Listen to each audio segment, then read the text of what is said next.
Istanbul, the Bosphorus waterfront. 1876. Dolmabahce Palace rises from the shore like a dream. Gold leaf covers the walls. Crystal chandeliers imported from France hang in every room. The largest weighs 4.5 tons. Marble floors, silk carpets. A palace built to prove that the Ottoman Empire is still magnificent, still powerful, still wealthy. Except it is a lie. A beautiful, expensive lie. Because while Sultan Abdulaziz was building this palace, the Ottoman treasury was empty. Every piece of gold leaf, every crystal, every meter of marble, all of it was paid for with borrowed money. Money loaned by European banks at interest rates between 10 and 12%. Money that would never be repaid. This palace is not a symbol of power. It is a tomb. The tomb of an empire that spent 600 years conquering the world and then lost everything not to armies, but to accountants. Not to cannons, but to contracts.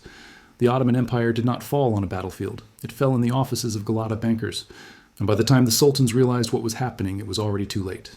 By the end of this video, you will understand how the Ottomans became addicted to European debt, why 50% of the imperial budget went to paying interest by 1875, and how foreign creditors took control of Ottoman tax collection through an institution called Duyun-u Umumiye. This is the story of financial colonialism, and it is happening right now in different countries under different names, using the exact same playbook. Let me take you back to the beginning.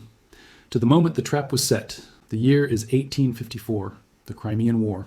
The Ottoman Empire is fighting Russia, and it is expensive. Soldiers need to be paid.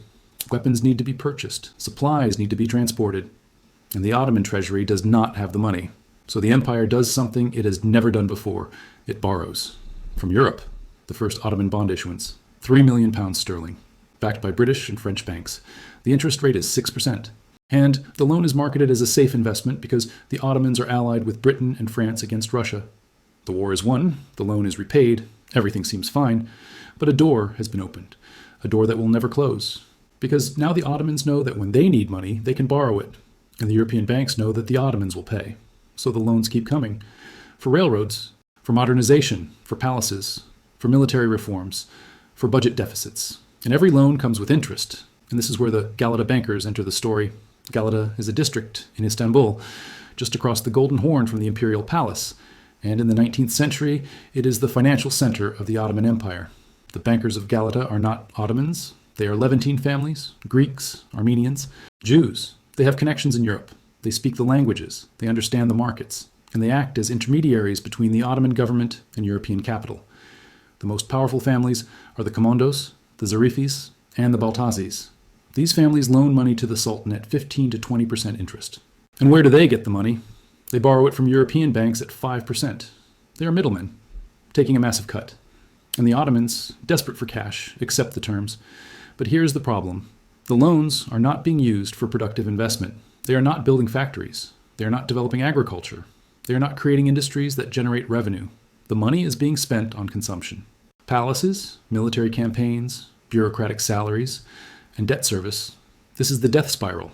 You borrow to spend, you do not invest, so you do not generate new revenue, which means you cannot repay the loan, so you borrow more to pay the interest on the previous loan. And the debt grows exponentially. By the 1870s, the Ottoman Empire is drowning. The government has issued dozens of loans. The total debt is over £200 million sterling. And the annual budget cannot cover the interest payments. Let me repeat that. The empire is making interest payments that exceed its ability to pay. Even if the government stopped spending on everything else, schools, roads, military, administration, it still could not pay the interest. In 1875, the numbers become undeniable. 50% of the Ottoman budget is going to debt service. Half. Half of all tax revenue collected from millions of subjects across 3 continents is being sent to European banks as interest. And it is still not enough. So on October 6, 1875, Grand Vizier Mahmud Nedim Pasha makes an announcement. The empire is suspending payments. It will pay half the interest owed. The other half will be delayed. Indefinitely. This is a default, a sovereign default, and the reaction is immediate. Ottoman bonds, which had been trading on European stock exchanges, collapse. Investors panic. The empire's credit rating is destroyed, and European governments, representing their creditors, demand action. But the Ottomans have no money. They cannot pay. So the creditors propose a solution that will change the nature of sovereignty itself. In 1881, the Ottoman government signs the Muharrem Decree. It is presented as a debt restructuring agreement, a way to make the payments manageable, but in reality, it is a surrender, because the decree does not just restructure the debt, it transfers control of Ottoman revenue to the creditors. The mechanism is called Düyünü Umumiye, the Ottoman Public Debt Administration. And it is not an Ottoman institution. It is a European institution, operating on Ottoman soil, with Ottoman legal authority, but serving European interests. Here is how it works.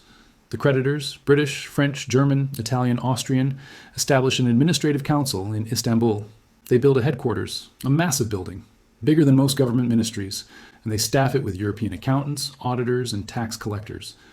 This administration is given control over specific Ottoman revenue streams. Taxes on tobacco, salt, silk, alcohol, stamps, fisheries. These are some of the most reliable sources of government income, and now they belong to the creditors. The Ottoman government no longer collects these taxes. Düyünü Umumiye does, and the money goes directly to European banks. Let me be clear about what this means. Ottoman citizens are paying taxes to foreign officials, who are sending the money out of the country to pay interest on loans that the empire took decades earlier. The Sultan still sits on the throne. The flag still flies. But the empire no longer controls its own finances. Sovereignty has been transferred, not through invasion, through debt. And Düyünü Umumiye is not just collecting taxes. It is managing them better than the Ottoman government ever did. It builds infrastructure to improve tax collection. It hires efficient administrators. It reduces corruption. And it increases revenue. But not for the empire, for the creditors. By the early 1900s, Düyünü Umumiye is collecting more revenue than the Ottoman Ministry of Finance. It employs thousands of people. It operates ports. It runs monopolies. It is a state within a state. And every piaster it collects goes to Europe. This is financial colonialism. You do not need to send armies. You do not need to occupy territory. You just need to control the money. And once you control the money, you control everything. The Ottomans try to resist. They try to renegotiate. They try to find new revenue. But it is too late. The debt is too large. The interest is too high. And the creditors have legal authority, backed by their governments, to take what they are owed. And then World War I happens. The Ottoman Empire enters the war on the side of Germany. It loses. And in 1918, the empire is dissolved. The territories are divided. Turkey is created from the remnants. And the new Turkish Republic inherits the debt that started in 1854. The debt that destroyed the empire. The debt that gave foreign powers control over Ottoman revenue. That debt is not forgiven. The Turkish Republic continues to pay, year after year, decade after decade, until 1954. 100 years after the first loan, the debt is finally cleared. 100 years, 4 generations, paying for loans that were spent on palaces and wars that benefited no one. That is the cost of financial dependence. Now let me connect this to the present, because the Ottoman story is not ancient history, it is a template, a model that is being used right now. The International Monetary Fund, the World Bank, sovereign debt markets. These are the modern equivalents of Düyünü Umumiye. The names have changed, the institutions are different, but the mechanism is identical. A country needs money, maybe for development, maybe for a crisis, maybe because a previous government borrowed recklessly. So it goes to the IMF or the World Bank, and it takes a loan with conditions, structural adjustment, privatization, austerity, opening markets to foreign investment, and most importantly, prioritizing debt repayment above all else. Just like the Ottomans, the borrowing country loses control of its economic policy. The creditors dictate the terms. And if the country cannot pay, the creditors take control of revenue streams, ports, utilities, natural resources, tax collection. Sovereignty is traded for liquidity. This happened to Greece. In 2010, Greece defaulted on its debt. The European Union and the IMF stepped in. They restructured the debt, but they also took control. Greek tax policy, Greek pension systems, Greek privatization schedules, all dictated by creditors. Greece is still a country. It still has a flag, but it does not control its own budget.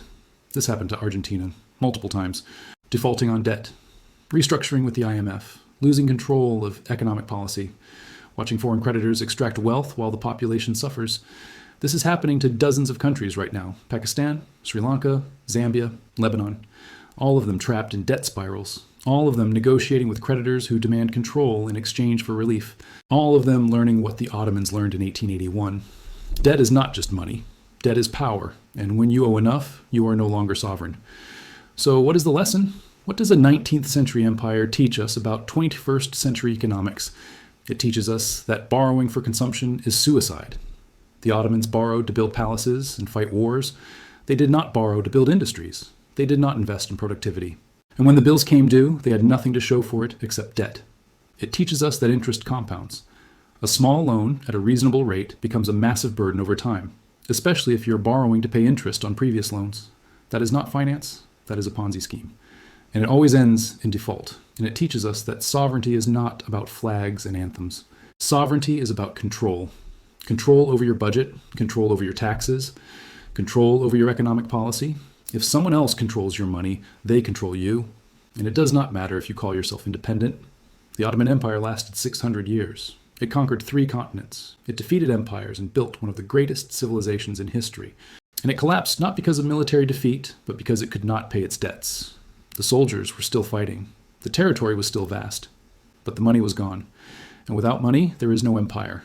The Galata bankers knew this. The European creditors knew this. And they used debt as a weapon, not to conquer, but to control. And it worked. By 1881, the Ottoman Empire was functionally a European financial colony. The Sultan was a figurehead. The real power was in the Düyün-ü Umumiye building, where European accountants decided how Ottoman taxes would be spent. And today, the same system operates, under different names, with different institutions, but the structure is identical. Lend to countries that cannot afford to repay. Wait for the default, then take control, not of the land, of the revenue, of the policy, of the future.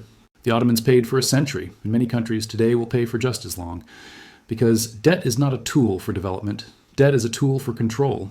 And once you are in the trap, the only way out is to stop borrowing, to produce more than you consume, to build wealth instead of spending it. But most countries, like most empires, learn this lesson too late. After the debt is already unpayable, after the creditors have already taken control, after sovereignty has already been lost, the Ottoman Empire is gone, but the bankers of Galata and their successors are still here, still lending, still collecting, still controlling. And the empires that borrow from them will suffer the same fate the Ottomans did, unless they learn the lesson before it is too late. Here's what I want you to do. Go to the comments right now. Do you think borrowing money for development is a legitimate path to growth? Or do you think it is a trap, a modern form of colonialism designed to extract wealth and control sovereignty? Write one word: development or trap. Let me know what you think. And if this video made you see international debt differently, share it with someone who still believes the IMF is there to help.